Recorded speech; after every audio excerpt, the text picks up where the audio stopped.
Today I'm going to talk about books that have won the Caldecott Medal. I'm going to talk specifically about their illustration. The first book I have is Where the Wild Things Are by Maurice Sendak. This book was published in 1963. It's recommended for ages 3 to 5. The first thing I noticed about the illustration in this book is that there is a texture to all of the illustrations. So there's never just like one solid shape or like a blank wall. There's always some kind of like added texture or shape or scratch marks or something to it. So I think it gives a lot of detail. And another thing I noticed is that it really conveys Max's adventure and his imagination without text. There are plenty of pages that have no text at all, and his adventure is never lost without the text. So there's pages with him dancing with the wild things under the moon, and it didn't need to be said because we can see him doing it and we can see how big they are in comparison to him. And nothing is lost because the illustration is so strong in this book. Wild Thing Games. Next book I have to talk about is The Little House by Virginia Lee Burton. This was published in 1942 and is recommended for children ages 4 to 8 years old. The Little House is a book about a little house that lives on a countryside and wanted to be in the city all the time until finally it got its wish. Right from the beginning, you can see the little house in the darkness with the glow of the city from the back. I didn't have to read to know that that was what was going on. And then as we continue, we can see the rolling hills behind the house. And as we keep going, we can see other houses closing in on those rolling hills. So eventually we have a lot of neighbors. And then the house is engulfed in the city. So I think that even if a child couldn't read the text in this book, they could still understand what this book was about because the illustrations tell the story. You know, they loaded up the little house and they're going to move it back to its countryside. So I think that this book is great for even the youngest of readers, even though the ages are for 4 to 8. And the illustration really does tell the story. My Friend Rabbit is written and illustrated by Eric Roman and was published in 2002. This book is recommended for children ages 4 to 8 years old. I like the illustration in this book because we read left to right, and that's just kind of how everything always goes. But this gives the opportunity to turn the book and really see that something is just out of reach for this little rabbit, and they mean it's out of reach. They've stacked all the animals up, and I think it's a great way to convey the point that something was out of reach and kept it interesting. Much like the wild things, the text in this book does a great job of telling the story with, or the illustrations, I'm sorry, in this book does a great job of telling the story without text. The animals all fell, and we didn't need it in writing to see that. I think it's really fun and interesting and keeps kids engrossed. The next book I have is Song and Dance Man.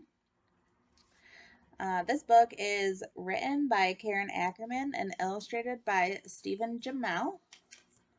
Well, maybe it's Gamel. I'm sorry.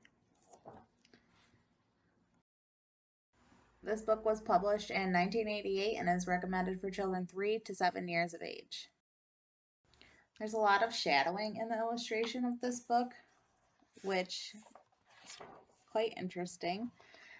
The children have shadowing around them, and you can see how excited they are to be dancing and moving with Grandpa. And in this, you can really see how excited the little boy is to see Grandpa perform. And then on this, you can see just a shadow of Grandpa with color, which I think is really interesting. And then this particular illustration shows action. They're throwing their hats up and they're cheering. And I think the illustration really shows the excitement more than the text does. And this is one of my favorite parts. The next book I have is A Sick Day for Amos McGee. And this is written by Philip C. Steed and illustrated by Aaron E. Steed. It was published in 2010 and is for age ranges 2 to 7 years old. The illustration in this book really shows emotion. The elephant is lonely, and the rhino has a little bird wiping its tear. The owl kind of looks confused. Where's his friend that reads him his story every night? So I think that the illustration in this gives a really good idea of the emotions that even animals can feel. And then this illustration again shows, empathy, caring, friendship. The animals go to take care of Mr. McGee, who always took care of them. And it gives a really good idea of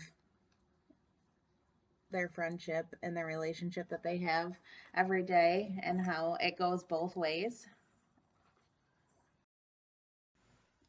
A Tree is Nice by Janice May Udry and pictures by Mark Simone. This book was published in 1987 and is for children ages 4 to 8 years old. Right off the bat, I noticed that every other page in this book is black and white. And I think that that brings the illustration on the colored pages to life even more. It makes them stand out even more because the page prior to it really lacks the color. But the pages that are black and white show a lot of detail. So even though it's black and white, you can still see the fishing line and the detail of the rocks in the water. It doesn't lack because it doesn't have color. And then when you flip, the whole entire page has color. It's bright, it's vibrant, it's the very tops of the trees giving perspective to the tops of the forest and how big the sun is on a bright day. And then how, small the horse looks next to a big tree. I think that this book is very well done. Every other page is vibrant and bright, and the black and white pages are just really detailed and they don't leave out anything. The Polar Express is written and illustrated by Chris Van Allsburg and is published in 1985. This book is for ages 6 and up, which actually kind of surprised me a little bit because I think that it's a great story and I thought it would be appropriate for also younger children, but I guess I was wrong. The illustration in this book really shows the excitement that goes on and the adventure that goes on during the story. So when they're inside the rail car and they're having hot chocolate, you can really see the hustle and bustle by the way the waiters leaned over the table, all the children are in their pajamas, the hot chocolate car is coming through. I think that it gives a really good idea of, how loud it would be, the singing, and the deliciously rich hot chocolate as the text describes. A little further back, they talk about the train going up big mountains, and the train is very tiny at the top, giving great perspective to how big those mountains are. And again, the illustration really gave a great perspective to the size of the trees being smaller than the mountains, and the stars and the train with the snow on the tops of them. This final illustration that I want to show in this book is the look on the little girl's face when she sees that he got his bell that he lost in Santa's sleigh back. You can just see the shock on her face. She's looking over into his box, and I think that that also adds to the story. I thought it was really great. Kitten's First Full Moon by Heaven Hanks. It was published in 2004 and is for ages birth to 4 years old. This book is illustrated in black and white, but you can still see Kitten's emotions in the illustrations. Kitten, leaping, being adventurous, and then falling down. You can tell by the slant in her eyes that she was a little defeated there. And by her large eyes that she was scared.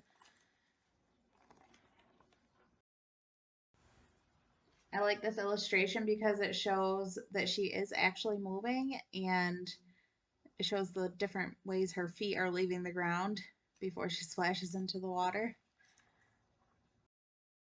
And then even this illustration with just a couple words on the page, you can see that Kitten finally got her milk and she was starting to feel better already. So I think the illustration in this book is really great for young kids to be able to perceive the story without the text. Jumanji is written and illustrated by Chris Van Allsburg. It's published in April of 1981 and is for ages 2 to 5. The illustration in this book shows the adventure that the children were having playing their board game. Also has no color, but a lion on top of a piano really does help the story come to life. I think that the illustrations in this book, adding things that don't belong in the house into the house, really keep the interest and the adventure. And then the room covering in steam from the volcano, showing how apprehensive she looks. I think that the illustration and the shading in this was great. You can tell that it's light outside just by the shading.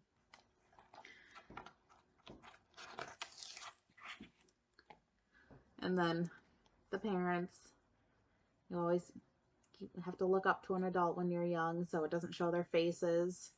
I think the illustrations in this book were great.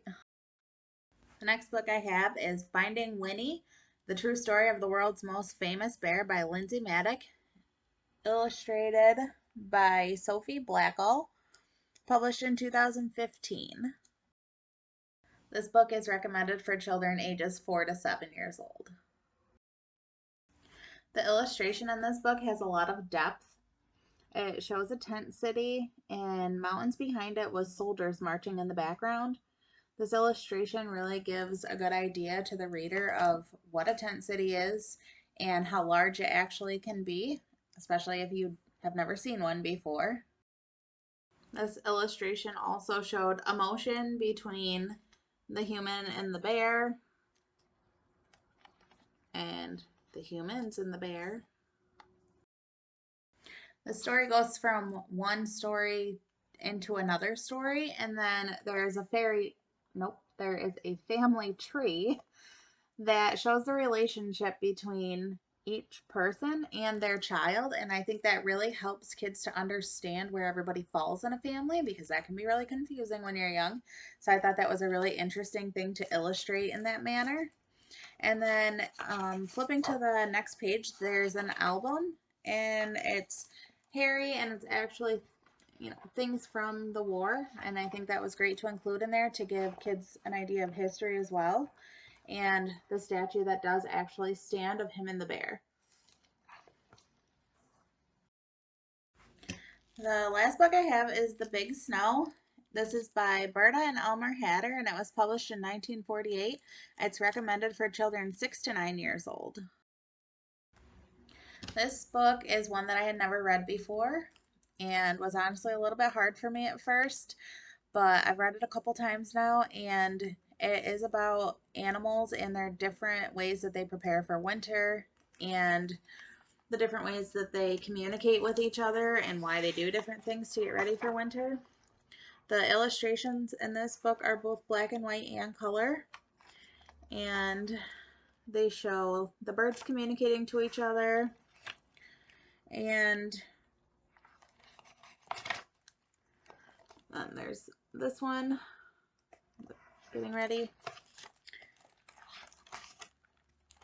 And then there's the squirrels who gather and keep everything for winter, unlike the birds who do not.